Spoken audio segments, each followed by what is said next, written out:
Em 90 segundos tu não faz nem um miojo, mas eu te ensino as matérias que tu tem até nojo. Então senta aí e começa a quebrar ATP pra ter energia pra tua mente processar e entender que a probabilidade de você ir bem no Enem tá ligada direto aos meus raps também. Então começa com humanas, só sei que nada sei, mas sei que saí da vida e pra história eu entrei. Se o clima esquenta e tua caneta falhou, fica tranquilo, a esfera dela dilatou com calor. Eu sou flúor com oxigênio, dá pra completar, evoluir melhor que o Darwin poderia imaginar. Se tinha uma pedra no caminho, pode crer que eu já chutei absoluto no rap. Eu nasci pra ser rei, crio uma sociedade aos modelos de Durkheim. O mecanismo dela própria é que diz pra onde vai minha inspiração. Thomas Edison dizia: é 1% e o restante o trabalho que fazia. Então senta o rabo aí que eu vou te ensinar. Sometimes rap is the best way to learn, rapá. Eu não compreendo, pero não puedo hacer. É só estudar e ouvir as dicas que eu dou pra você. Confere suas respostas e faz tudo com calma. Manda bem na redação, faz do fundo da alma. Esse é o tópico frasal, ainda tem argumentação. E a resposta pra você eu deixei na conclusão. Se tá nervoso, se acalma pra mandar bem.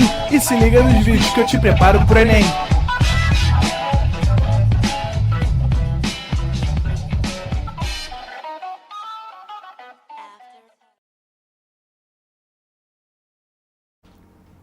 Estamos ao vivo, estamos online, Via. Fala galera, fala indivíduos, fala alunos do ProEnem, sempre um prazer muito grande estar com vocês, mais uma vez, mais uma noite. Boa noite Maria, boa noite Raine, boa noite Aurenil, boa noite todo mundo que está aí no chat. A gente vai falar hoje sobre uma temática que continua um pouco do que a gente falou na última aula. A gente, na nossa última aula, nosso último encontro, a gente estava conversando sobre relações de trabalho e eu troquei uma ideia com você sobre como o trabalho vem se modificando, né, ao longo do tempo, como o trabalho era visto.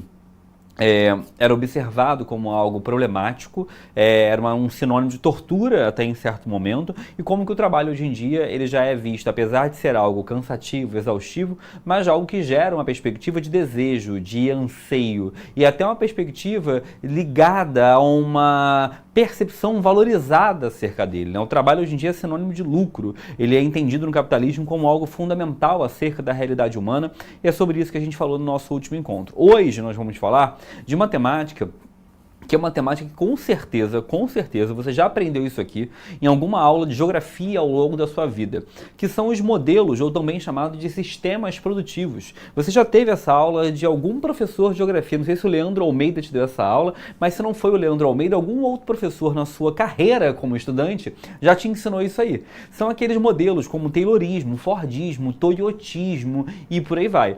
Na aula de hoje eu vou explicar eles novamente para você, mas vou te explicar sobre um viés que é o viés sociológico. Por quê? A geografia ela está muito preocupada com a economia, né? A geografia ela é uma disciplina muito preocupada em relação a como que os modelos de produção alteraram o processo econômico. Nós, na sociologia, estamos mais preocupados com o processo de interferência na vida dos indivíduos, ou seja, na vida dos trabalhadores. Se estamos falando sobre trabalho, a preocupação maior ao falar sobre sistemas de produção é como que esses sistemas alteraram a vida dos trabalhadores, alteraram a forma como as pessoas trabalham, convivem ao longo do seu cotidiano, ao longo do seu dia a dia. Beleza? Todos prontos? Todos bens? Todos bens, já estou dizendo, todo mundo bem? Vamos lá, diretor, vem comigo. Meus queridos, presta atenção aqui. Como eu te falei, nós vamos falar hoje sobre uma matéria que nós podemos chamar de sistemas produtivos ou também chamar de modelos de produção. Esses modelos de produção, eles são desenvolvidos, né, durante a Revolução Industrial pela seguinte percepção, né? Eu preciso colocar as pessoas para trabalhar, eu preciso colocar esses trabalhadores para estar presentes na fábrica, só que eu também preciso, além disso, de conseguir colocar esses trabalhadores na fábrica e conseguir extrair o máximo desses trabalhadores. É fundamental que eu consiga explorar esses trabalhadores o máximo possível e conseguir tirar o máximo de cada um dos indivíduos em relação à produção. Ou seja, o capitalismo, ele precisa do trabalho do trabalhador. Ou seja, o capitalismo, ele precisa do ofício que o trabalhador pode gerar. Agora, se eu simplesmente deixar o trabalhador trabalhar por conta própria, esse tipo de produção tende a não ser tão agradável. Logo, eu preciso organizar modelos fabris, modelos das fábricas, para poder conseguir ampliar, intensificar a exploração desse trabalho. E ao longo da história, né, foi sendo criado alguns modelos. E veja bem, gente, eu preciso que você tenha a malandragem de perceber uma coisa. Alguns de vocês, ao longo da aula, vão ficar pensando assim: ah, Leandro, mas como que é o modelo na atualidade? Como que é o modelo hoje em dia? Hoje em dia, estamos em 2024. Hoje é possível você interligar, conjugar, usar um pouquinho de cada um dos modelos. Agora, no começo, eles estavam tentando organizar e estruturar qual era o melhor modelo das fábricas. Então, eu quero que você entenda o seguinte: quando a gente fala sobre modelos de produção, nós estamos falando sobre modelos de organização das fábricas, modelos de administração fabril. E aí, eu vou começar a aula de hoje falando sobre um modelo, que é um modelo que a gente chama, que a gente nomeia de Taylorismo. Beleza? Taylorismo. Eu poderia falar aqui muitas coisas sobre o Taylorismo, mas a maior parte delas quem vai te ensinar vai ser o Leandrinho em Geografia. Para nós, na Sociologia, quando eu falo de Taylorismo, tem duas coisas que para mim são fundamentais. Primeira, quando eu falo sobre Taylorismo, eu estou falando com você de um modelo de produção e um modelo de organização que as fábricas detinham que buscava efetivamente um processo de especialização. Ué, Leandro, como assim especialização? O Taylorismo, ele é um modelo que ele deseja e que ele almeja trabalhadores altamente especializados. Ah, Leandro, como assim trabalhadores especializados? Eu quero que você entenda uma diferença. Uma coisa é um trabalhador especializado, outra coisa é um trabalhador qualificado. Tem uma diferença fundamental nisso aqui. O trabalhador qualificado é aquele que se qualificou para exercer uma função. Logo, é um trabalhador que fez um curso técnico, que fez uma faculdade, que fez uma pós-graduação, que fez um mestrado, um doutorado, um PhD, um indivíduo que teve possibilidade de ter acesso ao mundo educacional para, de alguma maneira, ter instrumentos qualificatórios para poder exercer com maestria certa função ou certa atividade. O que eu estou falando aqui não é qualificação. O que eu estou falando aqui é especialização. E o trabalhador especializado é aquele trabalhador que tem a capacidade de realizar uma única tarefa, uma tarefa muito bem delimitada e muito bem definida, de forma recorrente e contínua, de tal modo que ele se torne um especialista em realizar aquela tarefa. Vou te dar um exemplo. Uma caneta. Aqui tem uma caneta, aqui tem uma tampinha. Eu poderia ter numa fábrica, por exemplo, numa fábrica no século XIX, já que eu não tinha máquinas tecnológicas o suficiente para fazer algumas funções, uma tarefa que fosse um trabalhador que colocasse a tampinha na caneta. Se esse trabalhador colocava a tampinha na caneta, esse trabalhador ao longo do dia ficaria o dia inteiro colocando tampinha na caneta, tampinha na caneta, tampinha na caneta. Esse cara ele se tornaria muito rápido, muito veloz em colocar tampinha na caneta. Ele seria o melhor do mundo, ele seria o mestre das tampinhas na canetas. Ele seria um gênio das tampinhas na caneta, porque ele ficaria fazendo aquilo o dia inteiro, de forma incessante, de forma contínua. Ele seria muito bom, muito rápido e muito veloz. E você pode pensar, tá, Leandro, e daí? E daí que esse trabalhador, quando ele consegue fazer uma única função de forma especializada durante muito tempo, de forma muito veloz, de forma muito intensa, ele aumenta a velocidade da produção. Então eu teria um cara para colocar a tampinha na caneta, mas eu também teria um cara para colocar a embalagem na caneta, um cara para colocar a carga na caneta, um cara para pintar a tampa da caneta, um cara para colocar essa tampinha e essa caneta na caixa, um cara para fechar a caixa, um cara para jogar essa caixa para um outro lugar. Ou seja, eu teria pessoas que fariam funções diferenciadas, mas totalmente especializadas ao longo do processo produtivo. E aí você tem que entender o seguinte: a geografia está preocupada em dizer que isso daí vai aumentar a produção, e é uma verdade. É claro, se eu faço a mesma função de forma repetida e todo mundo faz de forma muito veloz e intensa, a produção aumenta. A produção aumenta. Mas a sociologia está preocupada com outra coisa. Esse trabalhador especializado, com o passar do tempo, ele vai se tornando um trabalhador altamente alienado. Ué, Leandro, como assim um trabalhador altamente alienado? É o trabalhador que ele faz a mesma função tantas vezes que ele se aliena. O que é alienar-se? Aquele trabalhador perde a condição intelectual de compreender o processo produtivo. Porque aquele trabalhador, infelizmente, ele está dentro de um invólucro ao redor dele que é um instrumento em que ele só faz uma função, e ele nem sabe muitas vezes aquilo que ele produz. Ele só faz uma única tarefa, uma única relação. Sem contar, obviamente, que isso pode gerar problemas físicos, como uma tendinite. Mas vai muito além disso. Quem já viu aquele filme, tem um filme, né, que professores de geografia tem um tesão absurdo em mostrar em sala de aula, que é aquele filme Tempos Modernos, do Charlie Chaplin, já viram? Né? Todo professor de geografia passa desse filme na escola. Se você não viu, seu professor de geografia não era um professor de geografia. Né? E esse filme Tempos Modernos é um filme que tem um Charlie Chaplin, que ele fica apertando parafuso, apertando parafuso, apertando parafuso, apertando parafuso. Por que isso? Né? A lógica taylorista era uma lógica de produtividade em sequência, em que eu faça a mesma função de forma recorrente, a todo tempo, a todo momento. E isso vai gerando, evidentemente, um trabalhador que se torna altamente alienado, porque ele não consegue mais entender e compreender tudo, ele só faz a mesma função, todo dia, toda noite. Só que isso aumenta a produção. Aumenta, porque se eu faço a mesma função várias vezes, eu me torno um trabalhador que produz muito mais rápido. Mas isso também gera um segundo problema, que é um trabalhador que perde as condições de perceber o processo produtivo ao redor dele. Se torna um trabalhador mais alienado. Tá? Agora, uma outra coisa importante quando eu falo para você sobre taylorismo, além da especialização, isso do ponto de vista sociológico, é o seguinte: o taylorismo ele também vai estabelecer muito fortemente um processo que nós vamos chamar de controle do tempo. Ué, Leandro, como assim controle do tempo? Os trabalhadores, no início do processo da Revolução Industrial, chegavam a ficar nas fábricas durante 12, 14, em alguns casos até 16 horas por dia. Esses trabalhadores que trabalhavam 12, 14, 16 horas por dia eram trabalhadores que, evidentemente, produziam muito. Produziam muito porque ficavam muitas horas nas fábricas. E não porque a produção era de uma qualidade, não é isso. Mas com o passar dos anos, começou a haver manifestações dos trabalhadores para diminuir essa carga de trabalho.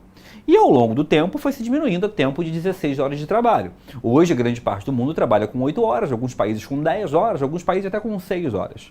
Agora, quanto mais o tempo de trabalho vai diminuindo, eu não posso diminuir minha produção. E aí eu tenho duas soluções: ou eu contrato mais trabalhadores, o que vai aumentar o meu custo, não é uma boa solução para o dono das fábricas, ou eu vou conseguir fazer que aquele trabalhador consiga produzir a mesma coisa, ou pelo menos produzir bastante, mesmo ficando menos tempo na fábrica. Ué, Leandro, como que eu faço isso? Controlando o tempo desse trabalhador. Ué, Leandro, como assim controlando o tempo? Eu preciso fiscalizar o tempo desse trabalhador. Eu preciso fazer que, se ele vai ficar 10 horas na fábrica, que sejam 10 horas incessantes de trabalho. Então eu vou colocar de cara na entrada para ele chegar um cartão de ponto. O que é um cartão de ponto? Se você já trabalhou alguma vez na sua vida, não sei qual a idade de vocês que estão no chat aí, mas é muito comum em lojas, fábricas, existirem um cartão de ponto. Cartão de ponto é um local em que você estabelece a hora que você chegou. Eu trabalho num colégio que tem um cartão de ponto que é manual, que eu escrevo a hora que eu cheguei. E existe trabalho em outro colégio que tem um ponto eletrônico. Eu boto meu dedo lá e fica registrado a hora que eu cheguei. Aqui no Proenem tem, Ana, cartão de ponto? Não tem mais não? Mas assim, existia, né? Eu lembro que aqui antigamente no Proenem tinha negócio que você botava, não tinha? No computador, a hora que você chegou, tinha, né? E é isso, ou seja, você estabelece um controle do horário de chegada do trabalhador. Por quê? Porque se eu sei a hora de chegada desse trabalhador, eu consigo evitar que ele chegue atrasado, eu consigo estabelecer um controle melhor desse tempo. E esse horário de chegada, ele também pode ser colocado em relação ao horário de saída. Ou seja, eu também posso controlar o horário de saída desse trabalhador. Porque eu vou te dar um exemplo. Imagine que eu sou um trabalhador, eu cheguei 15 minutos depois no trabalho. 15 minutos atrasado, beleza? E vamos supor que eu vá almoçar 15 minutos antes. Vamos supor que eu volte do almoço 15 minutos depois. Vamos supor que eu também fique e vá embora 15 minutinhos antes. Eu, no final do dia, economizei uma hora de trabalho, né? Evidentemente, isso para o trabalhador é um descanso, mas também é um problema para o empresário nessas circunstâncias do capitalismo. E esse empresário, evidentemente, vai querer controlar esse tempo do trabalhador, não deixar que ele fuja em relação ao trabalho em nenhuma circunstância. Então eu coloco um controle temporal de chegada, de ida ao almoço, de volta do almoço, um controle de ida, embora. Eu controlo o tempo desse trabalhador de variadas maneiras, de variadas formas. Tem uma outra forma de eu fazer isso. Pensa comigo, eu estou numa fábrica, colocando tampinha na caneta, que é a minha tarefa. Cara, vai ter uma hora que eu vou parar. Eu vou me espreguiçar. Eu vou conversar com um amigo do meu lado sobre, sei lá, o jogo de futebol do domingo anterior. Eu vou comentar uma fofoca qualquer que eu fiquei sabendo na empresa. Eu vou falar rapidinho, já vou ali, vou tomar um café, já volto aí. Eu tomo um café. Só que eles começavam a colocar na época pessoas que eram fiscais. E esses fiscais eram uma espécie de personal trainer da fábrica. Do tipo, vamos lá, não para não, hein? Vamos lá, só mais um, continua aí. E eu fico lá controlando os trabalhadores para que eles não possam ter momentos de descanso, de relaxamento. A qualquer momento em que aquele trabalhador de alguma forma esvaia seu trabalho, fuja em relação ao trabalho, vai ter alguém fiscalizando, controlando, para que ele nunca pare de trabalhar. E isso fundamentalmente é uma relação relevante aqui para a gente, para perceber como esse controle do tempo, né, era colocado e era realizado, tá? Deixa eu ver se tem perguntas aqui. A Aurenil perguntou se esses trabalhadores tinham carteira assinada. Aurenil, o processo de ter o que a gente chama hoje de carteira assinada, no caso brasileiro, só se inicia nos anos 30, no governo de Getúlio Vargas, tá? Em outras partes do mundo chegou a ser um pouco antes. Mas o que eu estou falando para você aqui é virada do século XIX para o século XX. Não existia carteira assinada nesse momento ainda, tá bom? O Luiz Felipe perguntou se existe uma diferença grande entre taylorismo e fordismo. Sempre vejo os dois de uma coisa só. Existem diferenças de proximidade. Eu vou falar sobre isso daqui a pouquinho, tá bom? Vanessa, professor, boa noite. Esse controle do tempo é o que o papai Marx chamou de mais-valia relativa? Não, Vanessa. A mais-valia relativa é quando eu altero alguma coisa no processo produtivo, em que aumenta a produção, mas eu não aumento a remuneração do trabalhador, tá? Eu altero alguma lógica na produção, o trabalhador produz mais, mas ele não ganha um salário maior por isso, tá bom? Pergunta do Jefferson ali, boa noite, professor. Atualmente o home office pode ser entendido como uma forma de modelo de produção ou trata-se apenas de uma adaptação ocorrida devido à pandemia? Digo isso porque mesmo tendo passado a pandemia, algumas empresas se adequaram à rotina pessoal do trabalhador. Jefferson, não é nenhum nem outro. O home office existia anteriormente à pandemia, né? Ele só foi evidentemente ampliado na pandemia, mas ele não chega a ser um modelo de produção, né? O home office ele é um tipo de processo trabalhista, mas ele não chega a ser um modelo de produção. O modelo de produção era formas de organização das fábricas, né? O home office é um tipo de prática que não vai voltar atrás, né? É claro que algumas empresas vão regressar presencial, mas o modelo de home office é um modelo que vai continuar existindo pelo baixo custo que ele detém. Então, algumas empresas, algumas fábricas vão preferir o home office porque não precisam gastar com aluguel, porque não precisam gastar com luz, porque não precisam gastar com água, porque não precisam ter funcionários de faxina, porque cada um fica na sua casa, cada um gastando sua própria luz, né? E isso para a empresa, evidentemente, é muito melhor. Bianca, professor, quais os conteúdos de sociologia que mais caem no Enem? Bianca, muitos conteúdos, né? Eu recomendo você procurar no YouTube aqui, né? Para quem estiver no YouTube, para quem não tiver também depois de olhar, no YouTube tem uma playlist que o ProEnem fez chamado Raio X Enem, né? E lá eu faço uma aula só dos conteúdos mais cobrados, tá? Questões como cultura, racismo, que são trabalho, que são temáticas muito cobradas no vestibular, tá? Mais uma perguntinha para a gente voltar. Emanuel, boa noite, Vieira. Professor, a lógica atual do trabalho pode-se dizer que é uma terceirização das responsabilidades, exemplo, o Uber? Emanuel, isso é um dos tipos possíveis de trabalho no mundo atual. A gente chama isso de uberização, tá? E é esse nome mesmo, uberização, que você tem grandes empresas, corporações, que têm prestadores de serviços para essas empresas que não são necessariamente funcionários dessas empresas, tá? E a última perguntinha aqui, professor, youtuber é dono de reprodução? Não, youtuber não é dono de reprodução e sem diretas para ninguém, tá? Mas olha para cá, gente. Quando nós falamos sobre esses modelos de produção, taylorismo, né? Como eu te falei, a geografia que costuma ensinar isso para vocês. Para nós, na sociologia, os pontos mais importantes são esses dois, tá? A especialização, esse trabalho alienado, repetitivo que é gerado e esse controle do tempo do trabalhador. Alguém perguntou ali anteriormente, eu esqueci quem foi, né? Perguntou assim, Leandro, mas o taylorismo e o fordismo são a mesma coisa? Mais ou menos? Ué, Leandro, como assim mais ou menos? O que acontece é o seguinte, esse modelo que nós chamamos de fordismo, tá? O fordismo, ele é um modelo que alguns vestibulares vão chamar também por outro nome. Existem alguns vestibulares que chamam de modelo taylorista, tracinho, fordista, porque entendem, na verdade, que é a mesma coisa, é uma adaptação. Qual é a grande questão? O fordismo tem tudo que o taylorismo tem. Tudo! O fordismo tem tudo que o taylorismo tem, mas o fordismo implementou algumas coisas a mais. Então o fordismo é um taylorismo 2.0, né? É um taylorismo evoluído, é taylorismo ou retorno, beleza? Por quê? O fordismo ele coloca duas coisas impressionantes. A primeira delas é uma coisinha que eu vou chamar para você de linha de montagem. E pode aparecer no seu vestibular com um outro nome. Pode aparecer no vestibular com o nome de linha de montagem, ou pode aparecer também no vestibular com o nome de esteira de produção. Beleza? Esteira de produção ou até esteira rolante, tá? Esses nomes todos eu já vi cair no vestibular, mas a ideia é basicamente a mesma. O que é a linha de montagem ou a esteira de produção? Preste atenção aqui numa coisa.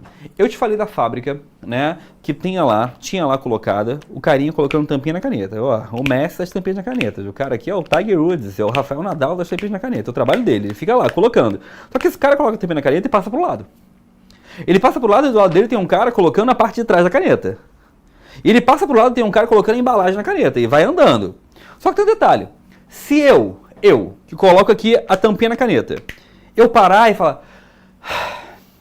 descansar, eu parei a produção. Porque quem está depois de mim, para também. E aí começa um processo de maior lentidão. Tranquilo? O que vai acontecer é que quando eu crio uma ferramenta chamada linha de montagem, ou esteira de produção, ou esteira rolante, eu estou criando uma das coisas mais geniais e mais maldosas da história da humanidade. Por quê? A esteira de produção é literalmente uma esteira. Pensa numa escada rolante, ela vai andando sozinha. Essa esteira rolante, então quer dizer que está vindo as canetas. Eu tenho que colocar a tampinha. Porque se eu não colocar, a tampinha passa. Se ela passa, foi uma tampinha sem caneta. Então aquilo ali trabalhou a produção, gera um caos. Só que isso tem um problema. Eu não posso deixar o trabalhador descansar. Porque se ele parar, descansar, se espreguiçar, a caneta passou. Olha o inferno que gera. Olha o problema que acontece.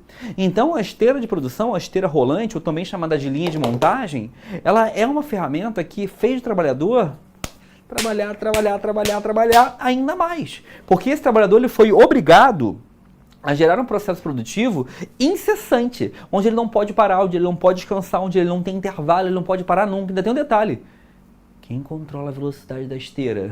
O burguês, o dono da fábrica. Então, se eu quero produzir mais, eu aumento a velocidade da esteira. Se eu quero produzir menos, eu diminuo a velocidade da esteira. É um controle total do processo produtivo. Deixa eu ver se tem perguntas aqui. Tem pergunta ali, diretor? Tem 2 perguntas, eu acho. Vanessa, a esteira é culpada do começo da ansiedade no trabalho. Olha, se ela é culpada, eu não sei, mas que ela ajudou, ela ajudou, tá bom? Gabriele, professor, nessa época já havia a integração das mulheres nas fábricas? Gabriele, sim. Tá? As mulheres, elas estão dentro das fábricas desde o século XIX. Só que tem um detalhe, elas estão nas fábricas sendo mão de obra barata, né? Mão de obra que recebia muito menos em relação aos homens muitas vezes. Mas as mulheres já estavam nas fábricas sim. Agora tem uma coisa importante, ainda eram empregos muito subalternos, beleza? Mas a entrada da mulher no mercado de trabalho se intensifica ainda mais na Europa, principalmente, após a Primeira Guerra Mundial e durante a Primeira Guerra Mundial. Muitos homens morrem na guerra, muitos homens vão para a guerra e as mulheres entram no mercado de trabalho para poder ampliar essa produção, tá? Mas sim, já tinham mulheres nas fábricas, tinham até crianças. As crianças iam para as fábricas porque eles queriam pagar menos e porque as crianças tinham mãos pequenas, conseguiam atingir partes das máquinas para poder limparem, que eram partes em que uma mão de um adulto não conseguia alcançar. E muitas crianças perdiam partes do corpo, porque as máquinas eram máquinas muito arcaicas ainda, uma tragédia.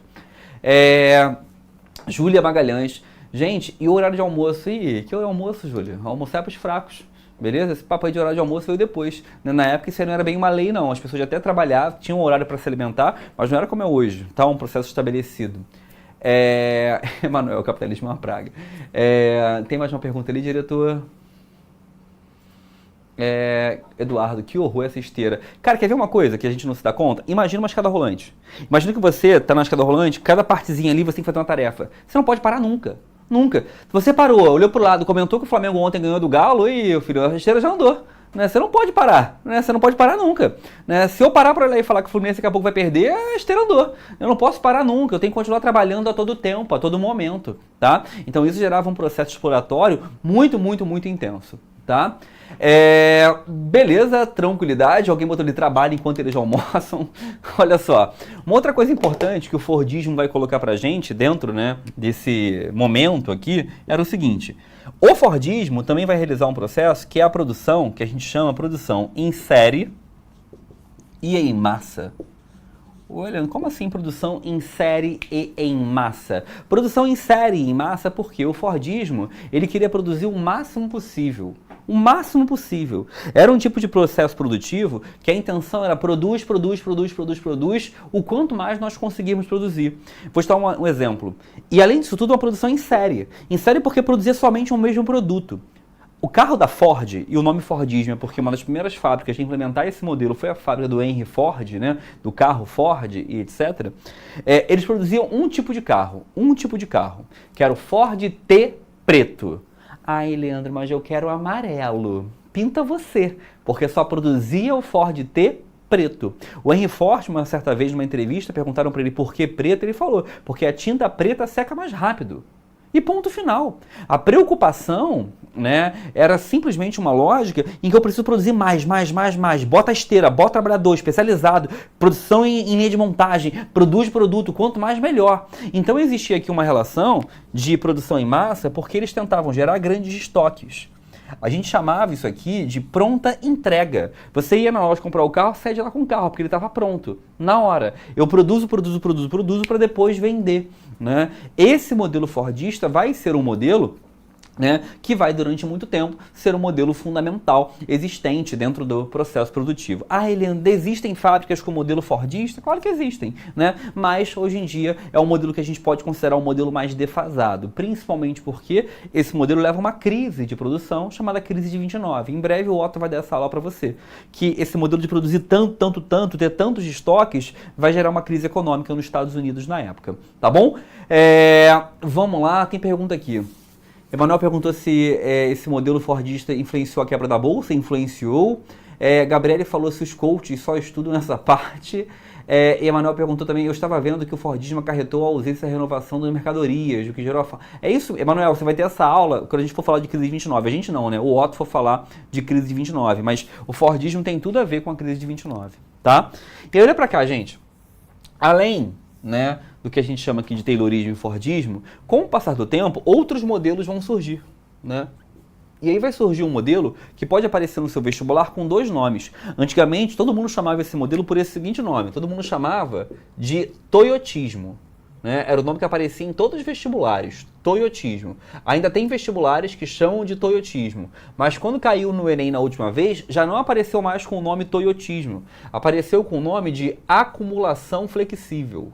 Tá? Ou modelo de acumulação flexível. É a mesma coisa, tá? Modelo de acumulação flexível ou toyotismo. Esse é um outro modelo e esse modelo aqui, o toyotismo, ele já não é um modelo que tem a ver com o taylorismo e o fordismo. Esse aqui foi um modelo, o taylorismo principalmente ali na virada para o século XX, o fordismo principalmente anos 20 e anos 30, tá? O toyotismo ele surge nos anos 60 e nos anos 70. Tá? O toyotismo, diferente dos dois anteriores que surgiram nos Estados Unidos, o toyotismo, como o nome mesmo mostra, ele nasce no Japão. Tá? Ele surge na fábrica de automóveis da Toyota no Japão.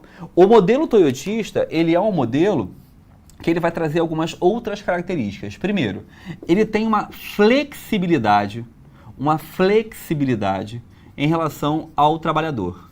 Então, ele é flexível em relação aos trabalhadores. Ué, Leandro, não entendi. Presta atenção aqui. Se eu te falei que aqui no taylorismo e no fordismo o trabalhador era especializado, ele só fazia uma única função, eu estou dizendo de um trabalhador que faz a mesma coisa. Dentro do modelo toyotista, o trabalhador é flexível. O que significa dizer que o trabalhador é flexível? Que ele alterna as funções que ele vem a exercer. Que ele alterna as funcionalidades que ele vem a exercer. Então, pensa numa fábrica. Desculpa, gente. Ele um dia está colocando a tampinha na caneta. No outro, colocando a embalagem. No outro, colocando a carga. No outro, pintando. E você fala, pô, Leandro, mas cada dia ele faz uma coisa diferente, ele não fica tão bom. Ele não fica tão rápido. Não tem problema. Mesmo que ele não fique tão rápido, não produza tanto, ele vai conhecer todas as etapas de como se faz a caneta. Se ele conhece todas as etapas, o produto aumenta de qualidade. Ué, Leandro, por quê? Porque se eu conheço o trabalho do outro, eu consigo corrigir quando o trabalho do outro vem com algum problema. Eu consigo corrigir o trabalho do outro. Então, o trabalhador do toyotismo é um trabalhador flexível, mas isso também gera um aumento da qualidade.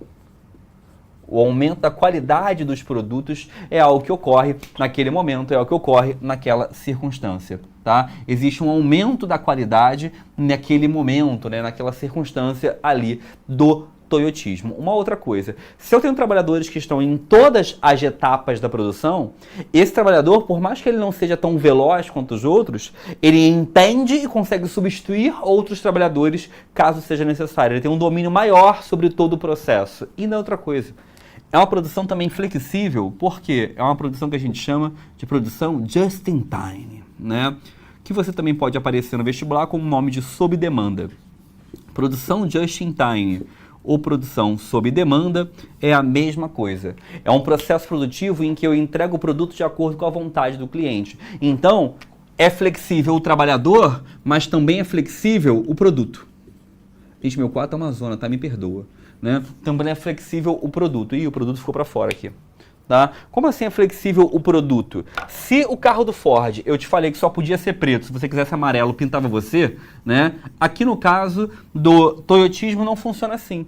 No caso do toyotismo, se você quiser um carro amarelo, não tem problema. A gente faz amarelo para você. Você quer com rodas vermelhas? Já a gente pinta essa rodinha vermelha aí, pro carro ficar parecendo, né, uma joaninha, né? A gente vai lá, a gente pinta o carro para você. Você quer o quê? Você quer uma chave canivete, uma roda aro 15? Você quer um banco de couro? O que você quer mais? A gente consegue fazer um carro flexível, né? E repara que hoje em dia o processo produtivo de tudo que você tem flexibilidade, né? Eu vou te dar um exemplo simples. Eu estava brincando aqui no negócio do Flamengo, mas eu fui comprar recentemente uma camisa do Flamengo. Eu fui na loja do Flamengo comprar, e aí você quer camisa com patrocínio ou sem patrocínio?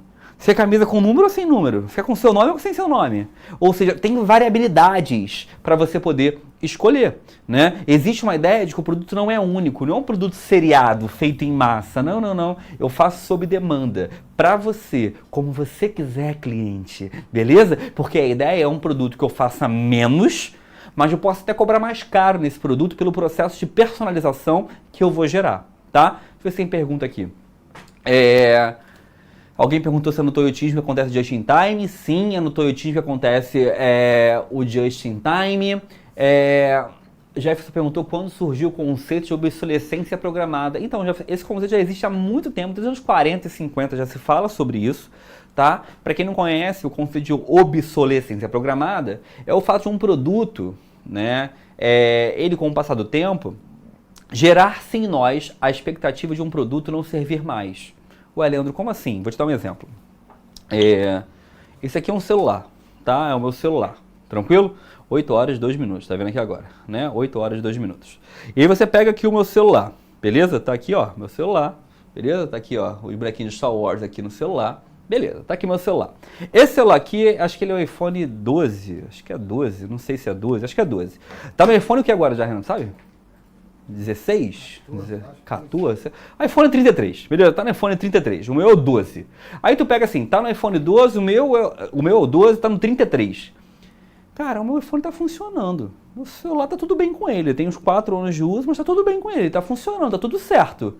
Mas, pô, lançou um novo, eu queria um novo. Por que?